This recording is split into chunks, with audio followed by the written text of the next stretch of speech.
안녕하십니까 여러분. C언어 9주차 강의를 시작하겠습니다. 새로운 장 14장으로 넘어왔는데요.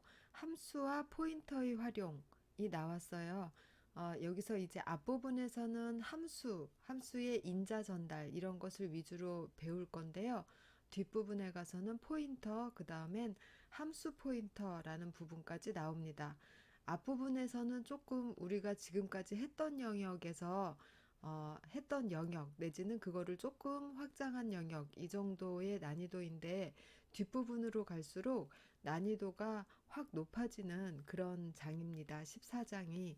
그렇지만 어, 그 C 프로그래밍을 몇 년 동안 프로페셔널로 하던 사람들도 정확하게 이해하지 못하고 그냥 사용하고 있는 경우가 있는 그런 부분들이에요. 이 장의 맨 뒷부분이 그렇게 되지 않도록 여러분들은 여기서 기초를 탄탄히 다지고 지나가도록 합시다. 아무튼 이 장의 뒷부분은 좀 난이도가 있다라는 걸 미리 각오를 하고 꼼꼼하게 저도 천천히 나갈 테니까 여러분들도 정신 바싹 차리고 같이 해보도록 하겠습니다. 함수라는 것에 인자 전달을 해야 되죠. 인자 전달하는 두 가지 방법에 대해서 설명하고 있죠. 두 가지 방법의 차이점을 얘기해 보겠습니다. 어, 스택을 그립니다. 스택을 그리면 여기 메인 함수가 있어요. 그리고 메인 함수가 함수를 호출한다. 그럼 메인 함수가 스택에 있는 채로 그 위에 스택에 서브 함수가 얹히게 됩니다. 그럼 메인 함수에 있는 어떤 숫자 n이라는 숫자가 있으면 이 숫자가 100이라는 값을 가지고 있습니다. 이것을 서브 함수에다가 인자로 전달하게 됩니다. 그러면 서브 함수 내부에도 뭐 기타 등등의 변수들이 있을 수 있겠죠. 그렇지만 인자로 전달되는 것도 서브 함수의 스택에 잡히는 서브 함수의 지역 변수 성격을 갖는다고 했어요. 그러면 이 서브 함수는 인자로 num이라는 걸 받는데 이 num에다가 메인 함수에서 n이라는 변수를 줍니다. n이라는 변수는 실인자, 그럼 num이라는 변수는 형식인자가 되는 거예요. 그러면 서브라는 함수를 부르면서 여기서 부르는 모양을 한번 써봅시다. 서브 n 이렇게 주는 겁니다. 그러면 서브라는 함수는 num이라는 것을 인자로 가지고 있는 거죠. 서브 함수의 프로토타입을 써봅시다. 자, 이렇게 프로토타입이 생겼다고 하면 여기서 서브를 호출할 때 n이라는 변수를 주면 이쪽에서 num이라는 인자로 받아들이죠. 그때 이 n하고 num은 완전히 별개의 인테저 변수이고 두 개가 서로 값을 복사하는 관계밖에는 일체의 관계를 유지하지 않아요. 그래서 호출하는 순간 값이 복사되고 그 다음에는 아무런 관계도 없게 됩니다. 이 안에서 이 넘의 값을 99로 고친들 이 메인 함수에서는 그런 일이 일어났다는 사실을 알 수 없죠. 그런데 이렇게 되는 경우를 생각해 봅시다. 메인 함수가 있습니다. 서브 함수를 호출해서 서브 함수가 스택에 올려졌어요. 그러면 메인 함수에서 전역 영역일 수도 있고 지역 영역일 수도 있고 어쨌든 메모리 블럭을 전역 영역에 가지고 있다고 해봅시다.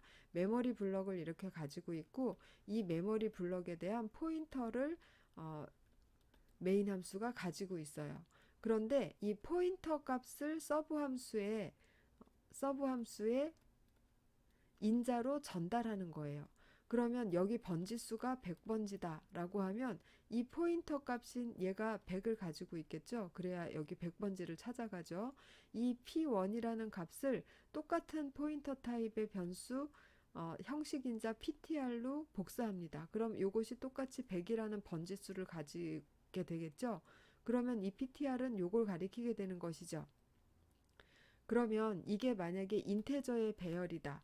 4바이트씩 되어 있는 인테저의 배열이다 라고 했을 때 이 PTR을 이용해서 PTR을 간접 참조해서 거기다가 값을 넣을 수가 있죠. 이렇게 넣으면 이 10은 어디에 들어가죠? ptr이 가리키는 곳에 여기에 10이 들어가게 되는 것이죠.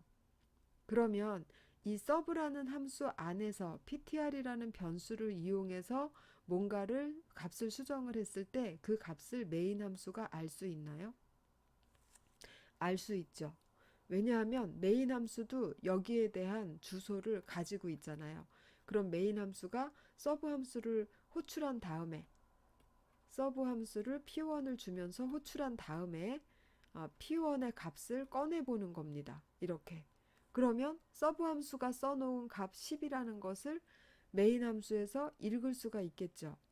즉 메인 함수하고 서브 함수하고 메모리 영역을 공유할 수가 있다는 겁니다. 이렇게 메모리 영역을 공유함이 전혀 없이 값만 복사하면서 호출하는 방식이 콜 바이 밸류, 그리고 메모리 영역을 포인터를 전달함으로 해서 메모리 영역을 공유할 수 있도록 호출하는 방식이 콜 바이 레퍼런스입니다. 그런데 엄밀히 말하자면 이쪽도 그냥 결국은 콜 바이 밸류를 한 것이에요. 즉 C 언어에는 콜 바이 밸류밖에 없는 게 맞습니다. 콜 바이 밸류밖에 없는 게 맞는데, 그리고 콜 바이 레퍼런스라는 말은 원래는 C++에서 나오는 말이에요. 2학기에 C++를 배우게 되면 이게 정확히 콜 바이 레퍼런스가 뭔지 아실 수가 있습니다. 그런데 C 언어에서 이걸 콜 바이 레퍼런스라고 부르는 것은 포인터 값을 복사해 줌으로써 콜 바이 밸류로 포인터 값을 복사해 줌으로써 같은 번지수를 공유하게 되었다. 그래서 같은 번지수에다 값을 써서 이 값을 메인 함수와 서브 함수가 다 리드라이트 접근이 가능하게 되었다라는 의미로 콜 바이 레퍼런스라고 부르는 겁니다. 그럼 이제 이렇게 얘기하면 C 언어는 근본적으로 콜 바이 밸류밖에 없다라는 거. 그런데 거기에 포인터를 전달하면서 콜 바이 레퍼런스라고 부를 수 있다는 이유가 뭐라는 거를 이해하셨으리라고 생각합니다. 이 부분 개념을 정확하게 잘 이해하고 넘어가도록 합시다. 지금 처음 나온 게 아니기 때문에 충분히 이해하셨으리라 생각합니다.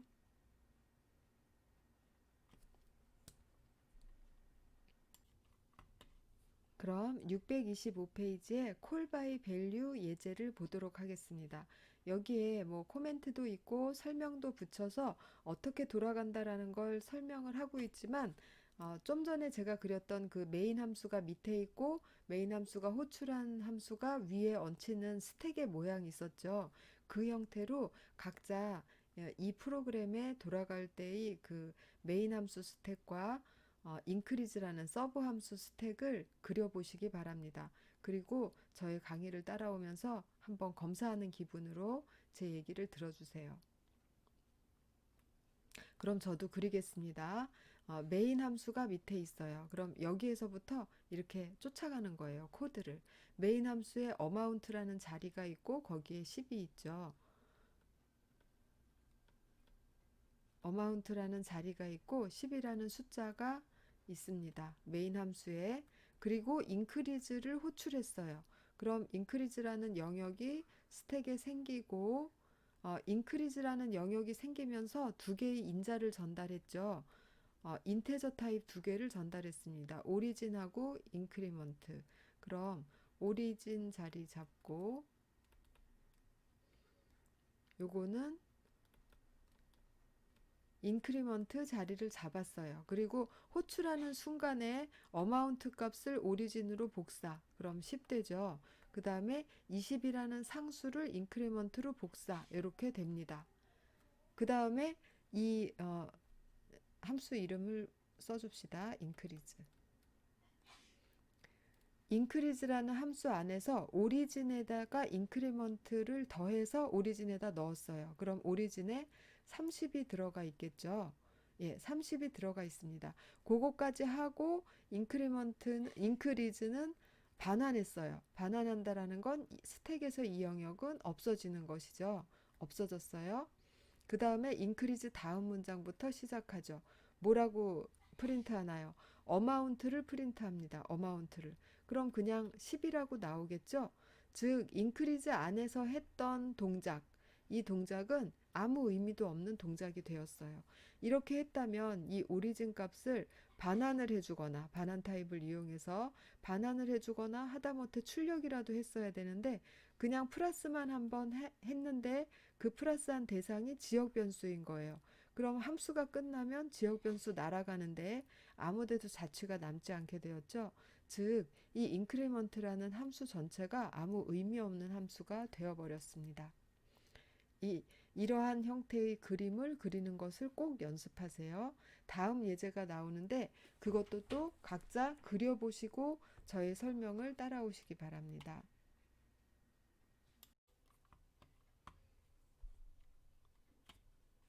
다음 예제는 콜바이 레퍼런스입니다.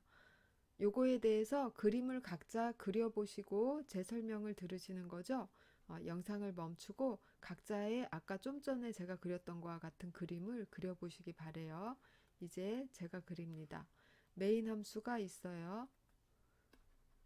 스택이죠. 메인 함수에 amount라는 변수가 있죠. 그리고 초기 값이 10입니다. 그런 다음에 increase라는 함수를 불렀어요. 그러면 increase라는 함수가 호출되는데 이 함수는 인자를 두 개 가지고 있어요. 인테저 포인터하고 인테저하고 두 개.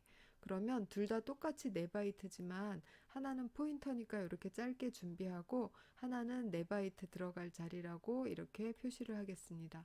인크리먼트, 그 다음에 오리진 이렇게 준비해 가지고 있을게요. 지역 변수하고 같다고 했어요. 인자는. 그러면 호출하는 시점에 오리진에는 어마운트의 주소가 들어갑니다. 어마운트의 주소라는 건 여기 첫 번째 번지수, 여기에 번지수죠. 그래서 오리진은 요거를 가리키게 됩니다.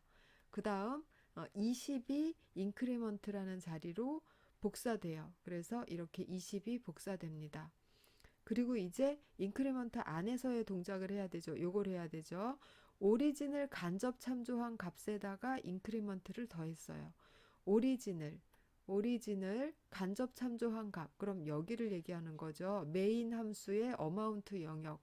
여기다가 자기가 가지고 있는 인크리먼트 함수의 값, 인크리먼트라는 변수 값을 20을 더합니다. 그럼 이것이 30으로 바뀌게 되죠.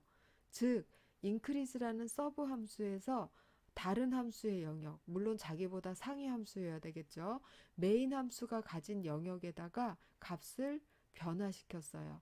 좀 전에 앞에서는 전역 영역에 있는 할당받은 영역이겠죠. 아니면 전역 변수로 선언된 영역이거나 전역 영역에 있는 것을 메인 함수하고 서브 함수에서 공유하는 예였는데 지금은 상위 함수, 즉 여기서는 메인 함수죠.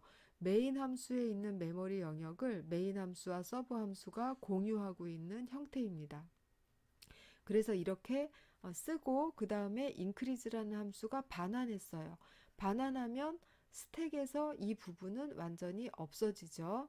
없어지지만 그래도 increase라는 함수가 해놓은 1의 자취는 여기에 남아있죠. 10을 30으로 변화시켰잖아요.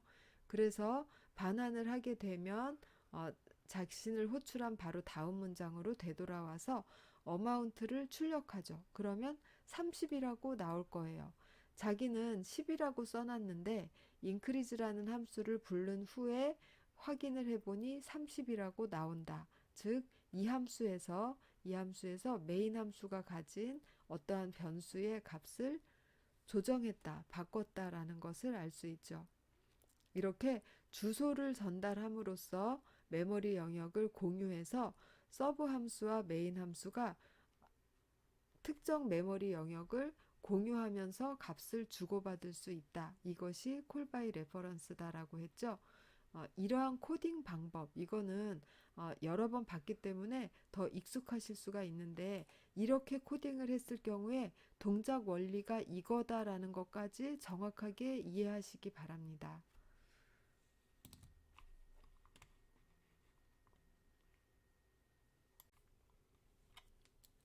다음은 매개 변수로 배열의 이름을 넘기는 상황이에요. 어, 아는 상황이지만 그래도 한번 다시 정리해보고 지나가겠습니다.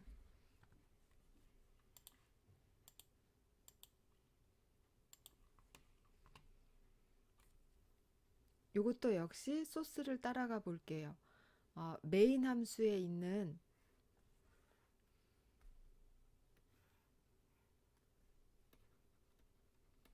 자, 메인 함수의 데이터라는 5칸짜리, 더블 5칸짜리예요. 그럼 더블이면 8바이트짜리죠.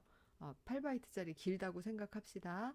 그래서 요거의 이름이 데이터이고, 그 다음에 데이터에다가 값을 처음에 그냥 다 넣었죠. 뭐 2.3, 2.3, 어쩌고 저쩌고 해서 9.2 이렇게 값을 다 넣었어요. 선언하는 시점에. 그 다음에 그 값을 한 번씩 프린트해서 확인하고 그 다음에 썸을 호출해서 썸에서 돌려주는 값을 퍼센트 F로 출력하고 있죠. 그러면 썸에서 어떤 값을 돌려주는지 봅시다. 썸으로 먼저 썸에서 돌려주는 반환값을 본다. 이런 부분은 조금 이따가 보고 일단 지금 집중하는 것은 배열을 매개 변수로 함수 매개 변수로 넘기는 부분에 집중합시다. 그래서 썸이라는 함수를 호출했어요. 그런데 썸은 인자로 두 개를 받아요. 하나는 배열, 하나는 인테저 값 이렇게 받고 있죠. 그런데 그 배열이 진짜 배열이 아니라는 걸 다들 아실 거예요. 썸이라는 함수 영역이 올라옵니다. 그리고 그 안에 자 이렇게 조그맣게 했어요. 그리고 4바이트짜리 n이라는 인테저 값 ARY라는 이것은 배열일까요? 포인터일까요? 이제 이 얘기를 하는 것이죠. 함수의 인자로서 ARY를 이렇게 받습니다. 그런데 ARY 여기다가 지금 내가 받아들이고자 하는 거 5개짜리, 원소 5개짜리죠. 이렇게 오라고 적는 거, 이렇게 오라고 적는 것은 아무런 의미가 없다라는 걸 아시죠? 아무런 의미가 없고 이렇게 생겼다라는 거는 내부적으로는 정확히 어떤 포맷이다? 더블 포인터다라는 거를 아실 겁니다. 더블 포인터입니다. 그래서 제가 이렇게 더블 5개짜리 40바이트 되는 긴 걸 안 그리고 이렇게 네모난 거 포인터 4바이트만 그렸어요. 그래서 이 ARY는 무슨 값을 받느냐? 호출하는 시점에 데이터를 주면서 호출했죠. 그럼 데이터 여기 데이터의 첫 바이트 요거를 가리키게 됩니다. 이 주소를 받게 돼요.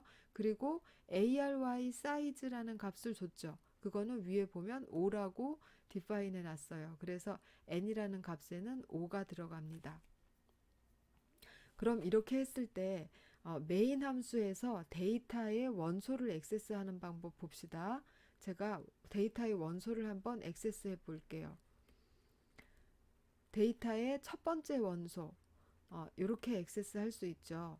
그리고 또 두 번째 원소를 연습할까요? 두 번째 원소 그리고 또 액세스하는 방법은 포인터 연산을 써서 액세스할 수 있죠.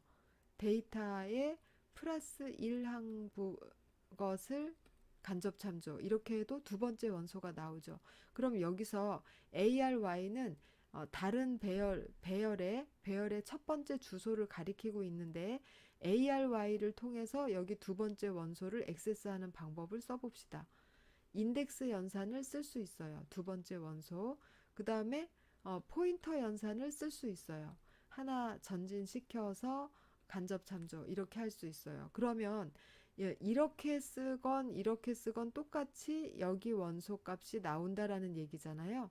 그럼 ARY하고 메인에서의 데이터하고 썸에서의 ARY가 자격이 똑같으냐?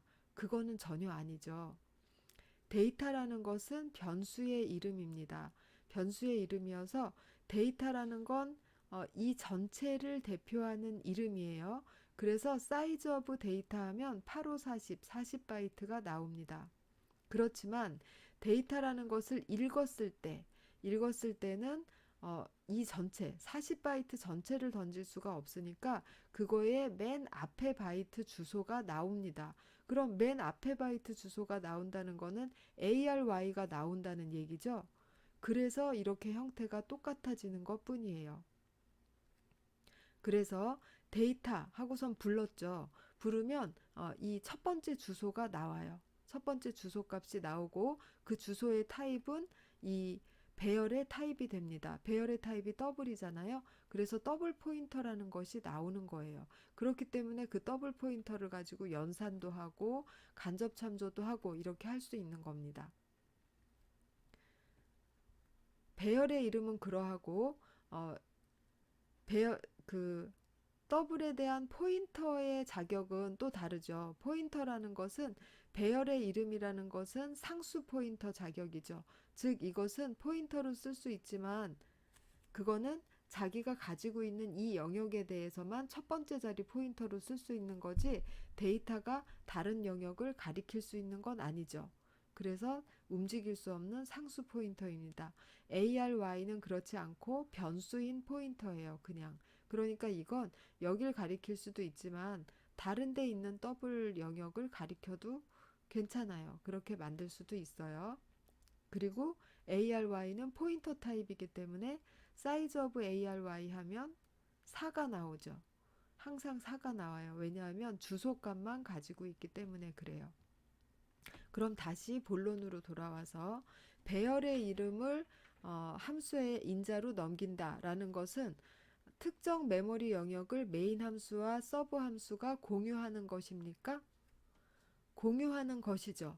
서브 함수가 메인 함수 영역에 있는 배열의 첫 번째 주소를 가지고 그 배열 안에 원소에다가 읽고 쓰고를 하잖아요. 그렇기 때문에 메모리 영역을 공유하는 것입니다.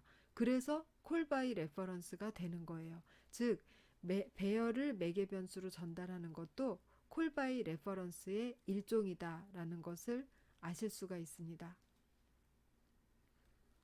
그리고 마지막으로 여기 부연적인 의미인데 썸에서 내놓는 썸이라는 함수를 호출했을 때의 결과값을 %F로 %5.1F로 적고 있죠. 그것은 썸의 반환 타입이 이 F에 맞게 더블 형태이기 때문에 그렇습니다. 그래서 썸의 반환 타입이 이 썸을 호출하는 문장의 결과값이 되기 때문에 그것을 바로 %F로 넣을 수가 있다.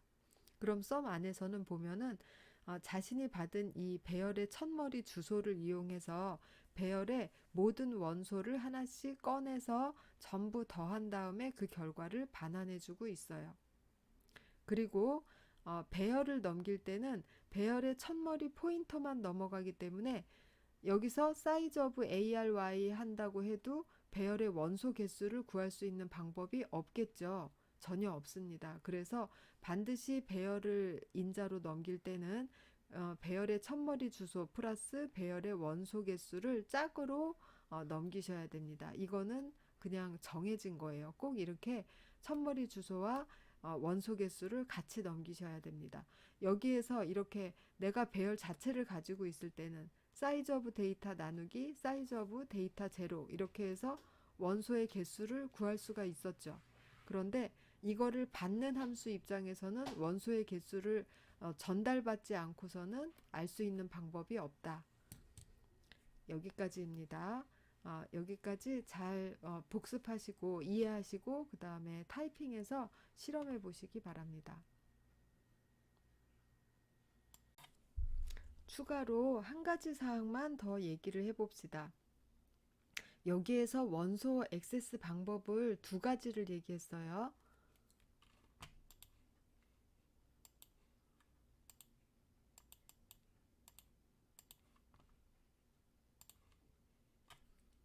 예, 원소 액세스 방법을 데이터 하고서는 이렇게 인덱스를 주는 방법, 그리고 데이터 플러스 이렇게 연산한 다음에 간접 참조하는 방법. 그런데 한 가지가 더 있죠. ARY의 I 이렇게 하는 방법과 이거는 인덱스를 사용하는 방법이죠. 이게 1번. 2번은 ARY에 I를 더한 다음에 그 I 번째 원소를 이렇게 간접 참조하는 방법. 3번은 어떤 게 있나요? 이 ARY는 전진할 수 있는 거죠. ARY에 간접 참조값 한 다음에 뿔뿔 이렇게 하는 방법이 있었죠. 그것은 ARY가 일반 포인터이기 때문에 여기 보시는 것처럼 일반 포인터이기 때문에 이 장소만 가리키라는 법이 없다는 거죠. 여기 가르쳤다가 여기 가르쳤다 여기 가르쳤다 이렇게 쭉 달리면서 원소를 액세스할 수 있죠. 데이터는 그런데 이게 안 된다라는 거 아시죠? 데이터라는 것은 어, 배열의 이름이기 때문에 데이터 뿔뿔 이거는 안 된다라는 것이죠. 포인터가 상수값이에요. 그 자리만 가리켜야 됩니다. 그러면 여기서 전달받을 때 이렇게 배열인 것처럼 이런 모양으로 전달받았잖아요. 이렇게 전달받거나 안에 뭐 숫자가 써 있거나 안 써 있거나 어떤 형태를 취하건 간에 이거는 다 그냥 페이크입니다. 이렇게 내가 이런 배열의 형태로 사용할 것이다 라는 표시일 뿐이지 이거의 실제 형태는 무조건 포인터예요. 헷갈리지 않으시겠죠? 그래서 인자로 넘어온 이렇게 형식 인자로 넘어온 이런 곳에 써 있는 이것에 속지 마시기 바랍니다. 이거는 포인터 상수가 아닙니다. 그냥 포인터예요.